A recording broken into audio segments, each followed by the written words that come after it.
ಯೇಸುಕ್ರಿಸ್ತನ ಶಿಷ್ಯರು ಹೇಗೆ ಸತ್ತರು? ಯೇಸುಕ್ರಿಸ್ತನ ಶಿಷ್ಯರು ಯಾರು? ಅವರನ್ನು ಯಾರು ಸಾಯಿಸಿದರು? ಯೇಸುಕ್ರಿಸ್ತನ ಶಿಷ್ಯರು ಮೊದಲು ಏನು ಮಾಡುತ್ತಿದ್ದರು? ಯೇಸುಕ್ರಿಸ್ತನ ಶಿಷ್ಯರು ಎಲ್ಲೆಲ್ಲಿ ಸುವಾರ್ತೆ ಸಾರಿದರು? ಅವರನ್ನು ಹೇಗೆ ಸಾಯಿಸಲಾಯಿತು? ಅವರು ಯೇಸುಕ್ರಿಸ್ತನ ಶಿಷ್ಯರು ಯಾಕೆ ಆದರು? ಯೇಸುಕ್ರಿಸ್ತನ ಶಿಷ್ಯರು ಅವರು ಬೈಬಲ್ ಅನ್ನು ಬರೆದರಾ?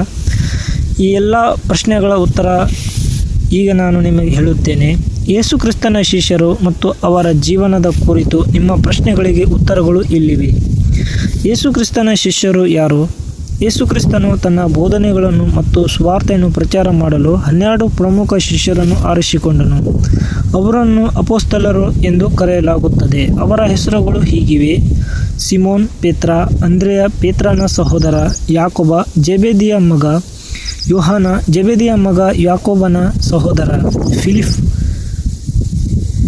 ಬಾರ್ತಲೋಮಯ, ನತಾನಿಯೇಲ ಎಂದು ಕರೆಯುತ್ತಾರೆ, ತೋಮಾಸ್, ಮತ್ತಾಯ ಸುಂಕ ವಸೂಲಿಗಾರ, ಯಾಕೋಬ ಅಲ್ಫಾಯನ ಮಗ,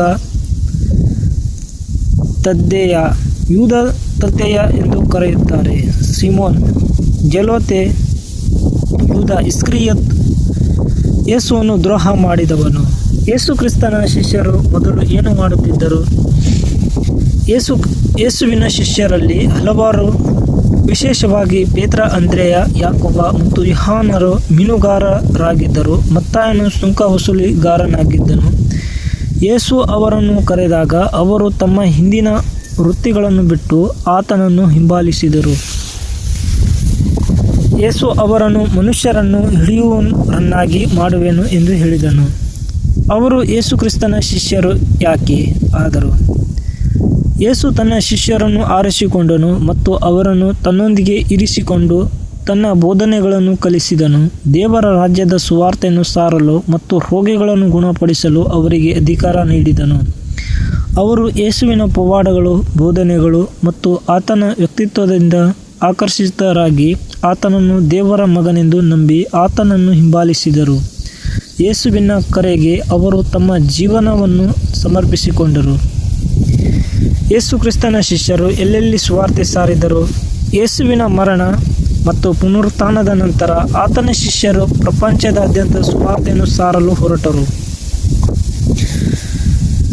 ಅವರು ಮುಖ್ಯವಾಗಿ ಜೆರುಸಲೇಮ್, ಸಮಾರಿಯ, ಗಲಿಲಿ, ಯೂದಾಯ ಮತ್ತು ಪೆರಿಯ ಪ್ರದೇಶಗಳಲ್ಲಿ ಸಾರಿದರು. ನಂತರ ಅವರು ರೋಮನ್ ಸಾಮ್ರಾಜ್ಯದ ವಿವಿಧ ಭಾಗಗಳು, Asia Minor, Greece, Egypt, Ethiopia, ಭಾರತದಂತಹ ದೂರದ ಪ್ರದೇಶಗಳಿಗೂ ಪ್ರಯಾಣಿಸಿದರು.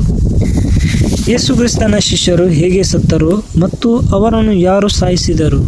ಯೂದ ಇಸ್ಕರಿಯೋತನನ್ನು ಹೊರತುಪಡಿಸಿ ಅವನು ಯೇಸುವಿಗೆ ದ್ರೋಹ ಮಾಡಿದ ನಂತರ ಆತ್ಮಹತ್ಯೆ ಮಾಡಿಕೊಂಡನು. ಯೇಸುವಿನ ಬಹುತೇಕ ಶಿಷ್ಯರು ತಮ್ಮ ನಂಬಿಕೆಗಾಗಿ ಹುತಾತ್ಮರಾದರು. ಅವರನ್ನು ಸಾಮಾನ್ಯವಾಗಿ ರೋಮನ್ ಅಧಿಕಾರಿಗಳು, ಸ್ಥಳೀಯ ಆಡಳಿತಗಾರರು ಅಥವಾ ಧಾರ್ಮಿಕ ನಾಯಕರು ಸಾಯಿಸಿದರು. ಅವರ ಸಾವಿನ ವಿಧಾನಗಳು ಹೀಗಿವೆ: ಪೇತ್ರ ರೋಮನ್ನಲ್ಲಿ ಶಿಲುಬೆಗೆ ಹಾಕಲ್ಪಟ್ಟನು. ತಾನು ಯೇಸುವಿನಂತೆ ಸಾಯಲು ಯೋಗ್ಯನಲ್ಲ ಎಂದು ಭಾವಿಸಿ ತಲೆ ಕೆಳಗಾಗಿ ಶಿಲುಬೆಗೆ ಹಾಕುವಂತೆ ಕೇಳಿಕೊಂಡನು. ಅಂದ್ರೆಯ ಗ್ರೀಸ್ನಲ್ಲಿ ಎಕ್ಸ್ ಆಕಾರದ ಶಿಲುಬೆಗೆ ಹಾಕಲ್ಪಟ್ಟನು. ಯಾಕೋಬ ಜೆಬೆದಿಯ ಮಗ ಜೆರುಸಲೇಮ್ನಲ್ಲಿ ಹೆರೋದ ರಾಜನ ಆದೇಶದಂತೆ ಕತ್ತಿಯಿಂದ ತಲೆ ಕಡಿಯಲ್ಪಟ್ಟನು. ಇವನು ಹುತಾತ್ಮನಾದ ಮೊದಲ ಅಪೊಸ್ತಲ. ಯೋಹಾನ ರೋಮನ್ನಲ್ಲಿ ಕುದಿಯುವ ಎಣ್ಣೆಯಲ್ಲಿ ಹಾಕಲ್ಪಟ್ಟರು. ಪವಾಡ ಸದೃಶ್ಯವಾಗಿ ಬದುಕುಳಿದನು.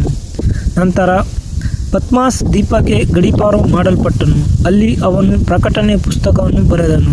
ಇವನು ಮಾತ್ರ ಸಹಜ ಸಾವನ್ನು ಕಂಡ ಏಕೈಕ ಅಪೊಸ್ತಲ ಎಂದು ನಂಬಲಾಗಿದೆ. ಫಿಲಿಪ್ ಫ್ರಿಜಿಯಾದಲ್ಲಿ ಶಿಲುಬೆಗೆ ಹಾಕಲ್ಪಟ್ಟನು.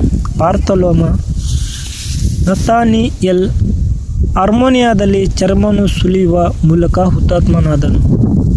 ತೋಮಾಸ್ ಭಾರತದಲ್ಲಿ ಈಟಿಯಿಂದ ಇರಿಯಲ್ಪಟ್ಟನು. ಮತ್ತಾಯ ಇಥಿಯೋಪಿಯಾದಲ್ಲಿ ಕತ್ತಿಯಿಂದ ಇರಿಯಲ್ಪಟ್ಟನು.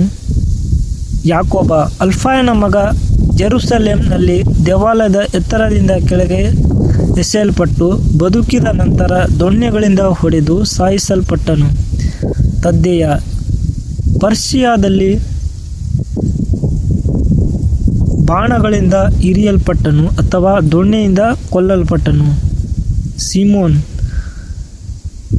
ಜೇಲೋತೆ ಪರ್ಷಿಯಾದಲ್ಲಿ ಗರಗಸದಿಂದ ಸೀಳಲ್ಪಟ್ಟನು ಅಥವಾ ಶಿಲುಬೆಗೆ ಹಾಕಲ್ಪಟ್ಟನು. ಯೇಸು ಕ್ರಿಸ್ತನ ಶಿಷ್ಯರು ಬೈಬಲ್ ಅನ್ನು ಬರೆದರ? ಹೌದು, ಯೇಸುವಿನ ಕೆಲವು ಶಿಷ್ಯರು ಬೈಬಲ್ನ ಹೊಸ ಒಡಂಬಡಿಕೆಯ ಭಾಗಗಳನ್ನು ಬರೆದಿದ್ದಾರೆ. ಮತ್ತಾಯನ ಸುವಾರ್ತೆಯನ್ನು ಬರೆದನು ಎಂದು ನಂಬಲಾಗಿದೆ.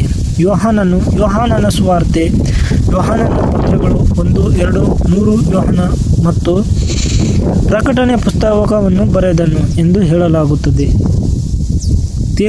ಪೇತ್ರನ ಪತ್ರಗಳನ್ನು 1 ಪೇತ್ರ 2 ಪೇತ್ರ ಬರೆದನು.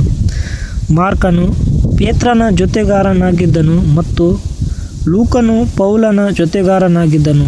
ಅವರು ಸಹ ಸುವಾರ್ತೆಗಳನ್ನು ಬರೆದರು. ಪೌಲನು ಯೇಸುವಿನ ಅಪೊಸ್ತಲನಾಗಿದ್ದರು. ನಂತರ ಆತನನ್ನು ಹಿಂಬಾಲಿಸಿ ಹೊಸ ಒಡಂಬಡಿಕೆ ಹೆಚ್ಚಿನ ಪತ್ರಗಳನ್ನು ಬರೆದನು. ಈ ಮಾಹಿತಿಯು ನಿಮಗೆ ಸಹಾಯಕವಾಗಿದೆ ಎಂದು ಭಾವಿಸುತ್ತೇನೆ. ಇನ್ನೇನಾದರೂ ತಿಳಿಯಬೇಕಾಗಿದೆ ಕಮೆಂಟ್ ಮಾಡಿ ತಿಳಿಸಿ. ದೇವರು ನಿಮ್ಮನ್ನು ಆಶೀರ್ವದಿಸಿ ಕಾಪಾಡಲಿ.